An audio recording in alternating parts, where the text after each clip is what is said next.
Hello everyone and welcome to Mountain Lake Journal. I'm Tom Helling. This week with candidates scrambling to try to get signatures filed to get on the June primary ballot, Congresswoman Elise Stefanik, who is running for re-election, held not one but two town hall style meetings and took questions from dozens of constituents. They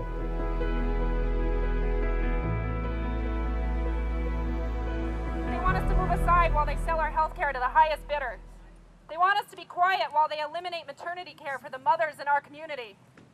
Since her re-election in 2016, the Congresswoman has been targeted by protesters and faced criticism for not holding open forums in the vast 21st district that covers 12 counties from Lake Champlain to Lake Ontario and south to the foothills of the Adirondacks.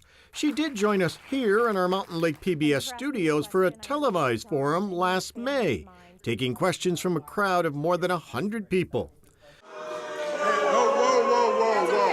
Whoa. We can disagree. We kept it under control. Let's try to be civil. After a raucous meeting in South Glens Falls last Thursday, it was a quieter crowd that gathered at the Moriah fire station on Friday.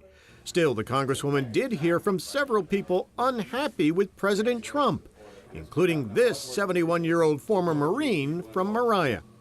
Now we have a crazy man in Washington who is going to ruin our country with this insanity and a bunch of representatives who are afraid to stand up to him and call him 40 years nuts. What about he lies pathologically? He denigrates women and immigrants. He undermines the free press and uses the presidency for his financial gain and to feed his ego. Some people want me to agree with the president 100% of the time. Others want me to disagree with the president 100% of the time. And that's just not my job. I gotta call him like I see him. There are some issues where I agree with him, and there are others where I disagree. I voted in support of President Trump because I believe we need a new direction. And certainly he tweets too much. I'm stating the obvious. I think most Republicans will probably agree with that. The Congresswoman was also asked questions about the president's refusal to release his taxes, allegations of corruption and ethical violations within his administration. So why did we need this huge tax cut to benefit corporations?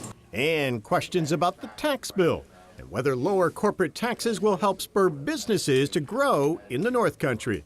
Because we need businesses to come here.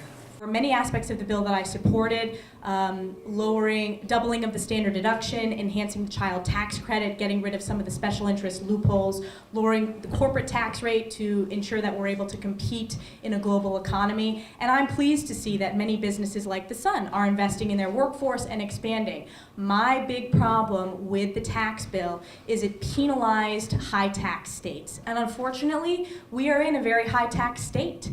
Whether you consider state income taxes or property taxes, not being able to fully deduct will have an impact on some of the taxpayers in our district. But there's no doubt about it, many people are benefiting from the tax bill in this district in terms of having more take-home pay. Which seems pretty unfair. There were lingering questions over Republicans' repeated votes to repeal and replace the Affordable Care Act.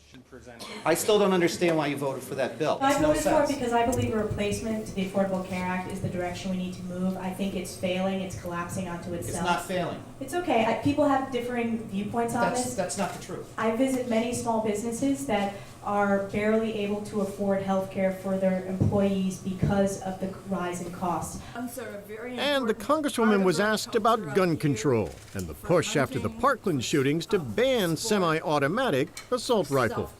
Can we get some kind of ban on the sale of assault weapons, a buyback program? What can we do?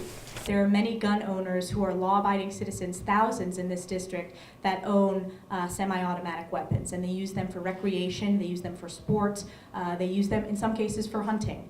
And these are law-abiding citizens, and I respect their Second Amendment rights. I do support banning the manufacturing and sales of bump stocks, which would turn a semi-automatic weapon into functionally an automatic weapon.